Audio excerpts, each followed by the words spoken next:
দেখতেই পাচ্ছেন উত্তপ্ত ঢাকা এয়ারপোর্ট। এখন বাজে হলো রাত 1:49। খুনি মেজর জেনারেল জিয়াউল হাসান, সে হলো এমিরেটসের এই ফ্লাইটে পালাচ্ছিল বাংলাদেশ থেকে। তো সে ফ্লাইটটি এই যে বোর্ডিং ব্রিজ থেকে পুশ করে নেওয়া হয়েছে।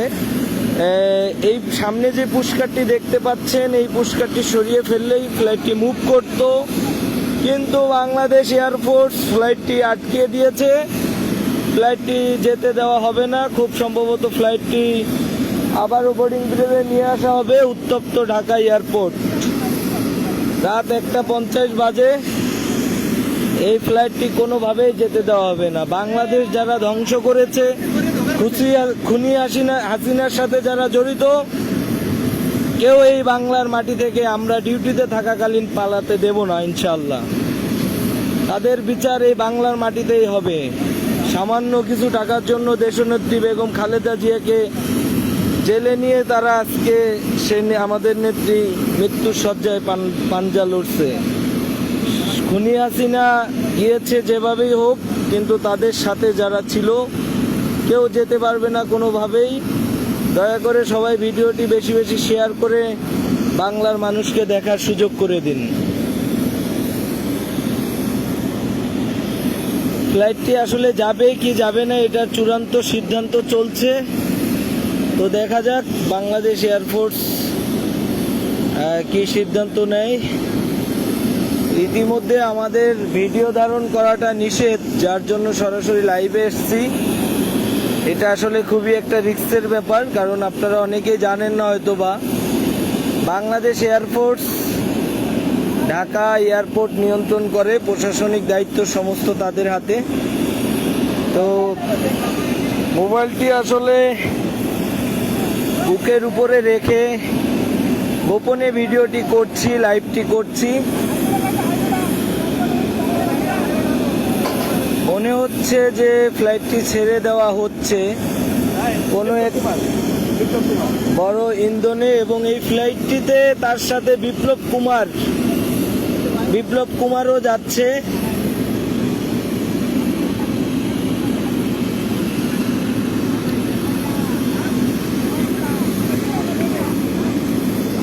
বিপ্লব কুমারও বের হয়ে যাচ্ছে। আসলে এটা আমাদের ক্ষমতার বাইরে। যদি ক্ষমতা থাকতো অবশ্যই তাকে টেনে এসে বিমান থেকে নামানোর ব্যবস্থা করা হতো। বিমান যদি এভাবে বোর্ডিং ব্রিজে কানেক্ট থাকতো তাহলে করা যেত। ওইটা একটি রেস্ট্রিকশন এরিয়া, যার জন্য আমরা এখানে যেতে পারছি না। দেখতেই পাচ্ছেন কেউই ভিডিও করতেছে না, লাইভ করতেছে না, কিন্তু রিস্ক নিয়ে হলেও করছি, কারণ এই রক্ত কখনোই ঠান্ডা হবার নয়।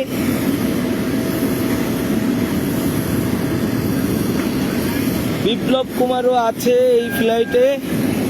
বাংলাদেশ এয়ারফোর্স অপেক্ষা করছে। দেখছেন যে বাংলাদেশ এয়ারফোর্সের 4-5 জনের সদস্য তারা এয়ারক্রাফটের সামনে দাঁড়িয়ে থেকে সিদ্ধান্ত নিচ্ছে, এবং ওয়্যারলেসে এয়ারপোর্টের ভিতরে ঊর্ধ্বতন কর্মকর্তাদের সাথে একটি ফাইনাল সিদ্ধান্তে যাচ্ছে যে তারা আসলে কি করবে।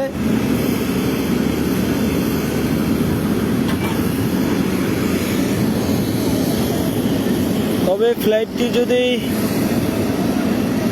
চলেই যায়,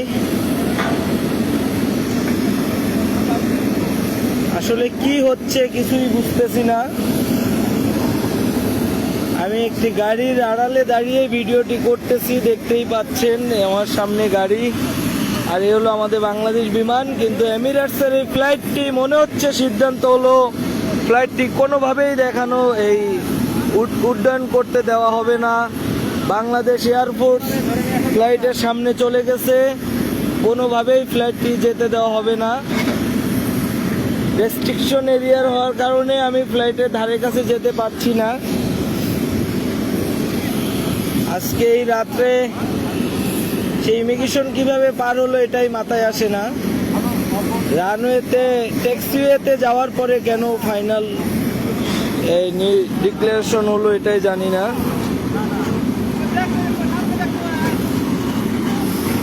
লাইভটি সবাইকে বেশি বেশি শেয়ার করার জন্য বিনীত অনুরোধ করব। বাংলার জনগণ, সাধারণ স্টুডেন্টদের যে পরিশ্রম, এই পরিশ্রম কোনোভাবেই বৃথা যেতে দেওয়া যাবে না। এখনো সিদ্ধান্ত চূড়ান্ত হয় নাই, আশা করি বাংলার জনগণ এই ফ্লাইটটিকে আটকিয়ে দিবে, কোনোভাবে যেতে দিবে না। দেখা যাক কি হয়।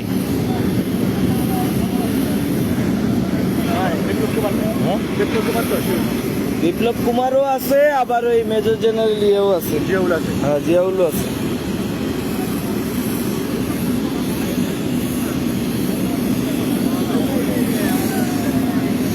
এখন মোটামুটি ভিডিও করা শুরু হয়েছে সবারই।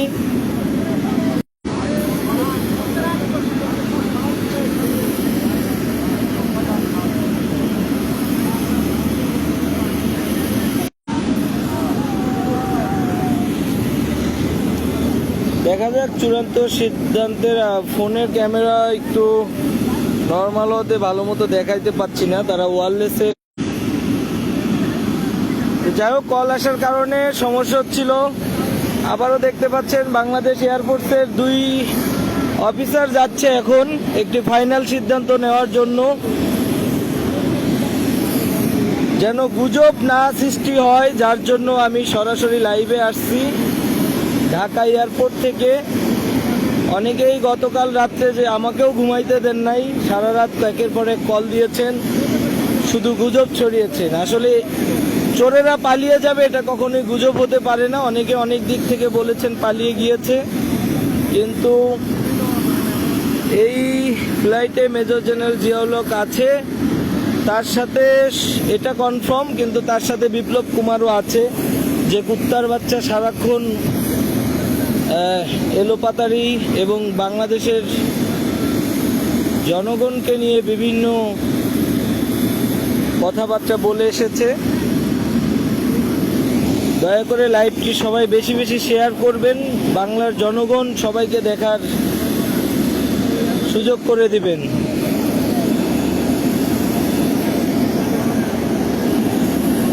সম্ভবত যেহেতু ফ্লাইটটি ট্যাক্সিওয়েতে চলে গিয়েছে, সো এই ফ্লাইটটি যেহেতু একটি ফরেন ফ্লাইট, এটাকে ফিরিয়ে আবার পার্কিং এরিয়াতে নিয়ে আসাটা কিছু নিয়মবিধি হয়তো বা আছে, যার জন্য বাংলাদেশ এয়ারফোর্স তাদের ঊর্ধ্বতন কর্মকর্তাদের সাথে যোগাযোগের চেষ্টা করছেন যে আসলে তারা কি করবেন। তবে বাংলাদেশের বর্তমান সার্বিক পরিস্থিতি অনুযায়ী মনে হয় না ফ্লাইটটি উঠতে দেওয়া হবে। তবে পুশকাট অপারেটর গাড়িতে উঠে পড়েছে, সম্ভবত ফ্লাইটটি চলেই যাবে, যেহেতু এয়ারফোর্সের লোকজন চলে আসতেছে। আসলে কি বলবো, এখন বলার কিছু নাই, সবকিছু ক্ষমতার বাইরে। ক্ষমতায় থাকলে অবশ্যই, এখানে দেখতে পাচ্ছেন জনগণ, আমাদের এয়ারপোর্টের স্টাফরা এখানে স্ট্যান্ড বাই, তারা যেভাবে হোক ফ্লাইটের সামনে যে ফ্লাইটটি আটকিয়ে দিত, কিন্তু সবারই চাকরি করে কাজ করে খেতে হবে, যার জন্য কেউ এই রিস্কে যেতে চাচ্ছে না।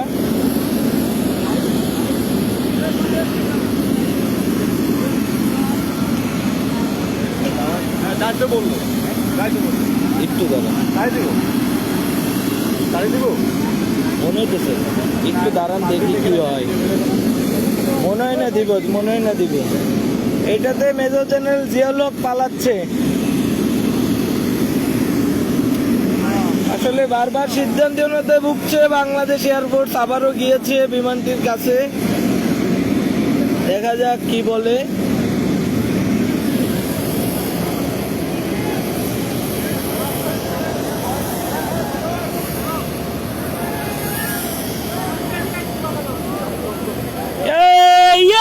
বাংলার জয়, ফ্লাইট ফেরত আসবে, সবাই সরেন, ফ্লাইট ফেরত আসবে, ফাইনাল সিদ্ধান্ত। সবাই সরেন, খালি করেন, ফ্লাইট ব্যাক আসবে, খালি করেন, ফ্লাইট ব্যাক আসবে। বাংলার মাটি থেকে কেউ পালাতে পারবে না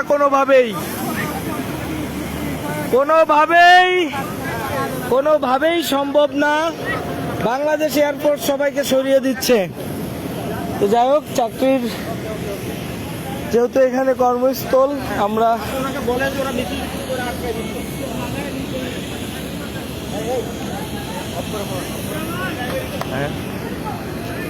দোস্ত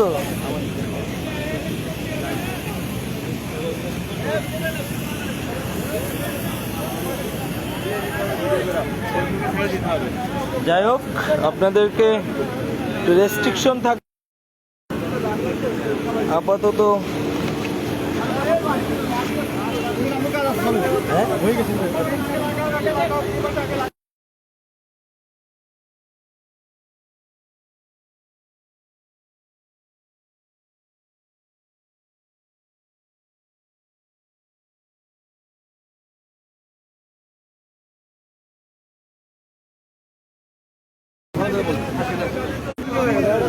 সুন্দর করে বুঝায় বলেন, সবাই যাবে, কোনো সমস্যা নাই, সবাই যাবে। থ্যাংক ইউ, আপনাদেরকে অসংখ্য ধন্যবাদ, অসংখ্য ধন্যবাদ আপনাদেরকে, বাংলাদেশ এয়ারফোর্স।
ওই পর্যন্ত কেন কেমনে দেখতেই পাচ্ছেন, আমরা দুই একজন ছিলাম, এখন হাজার হাজার স্টাফ, আমাদের অনেক স্টাফ চারিদিকে, এবং উপর থেকেও ভিডিও চলছে। ফ্লাইটটি পার্কিং পেতে নিয়ে আসা হচ্ছে। মোবাইল কেন নিবে তারা? মোবাইল নিবে এত সস্তা? ইমিগ্রেশন করে আসলো কিভাবে এই পর্যন্ত? ফ্লাইটটি এই যে বোর্ডিং ব্রিজে লাগানো হচ্ছে, বোর্ডিং ব্রিজ লাগে, তাদের দুইজনকে অফলোড করা হবে। কোনোভাবেই পালাবে না, আমরা যেহেতু ডিউটিতে আছি, পালানোর সুযোগ নাই। শুধুমাত্র ফরেন ফ্লাইট হওয়াতে আমরা নিজেরা কোনো পদক্ষেপ নিতে পারলাম না, যেহেতু বাইরের কান্ট্রির সাথে আমাদের সম্পর্ক নষ্ট হোক, আমাদের দেশে দুর্নাম হোক, সেটা আমরা কখনোই চাই না। যাই হোক, বাংলাদেশ এয়ারফোর্সকে অসংখ্য ধন্যবাদ, তারা ফ্লাইটটি আবারও ব্যাক নিয়ে আসছে। বোর্ডিং ব্রিজে লাগানো হচ্ছে, কিছুক্ষণের মধ্যে বোর্ডিং ব্রিজে লাগাবে, তারপরে তাদেরকে নামানো হবে।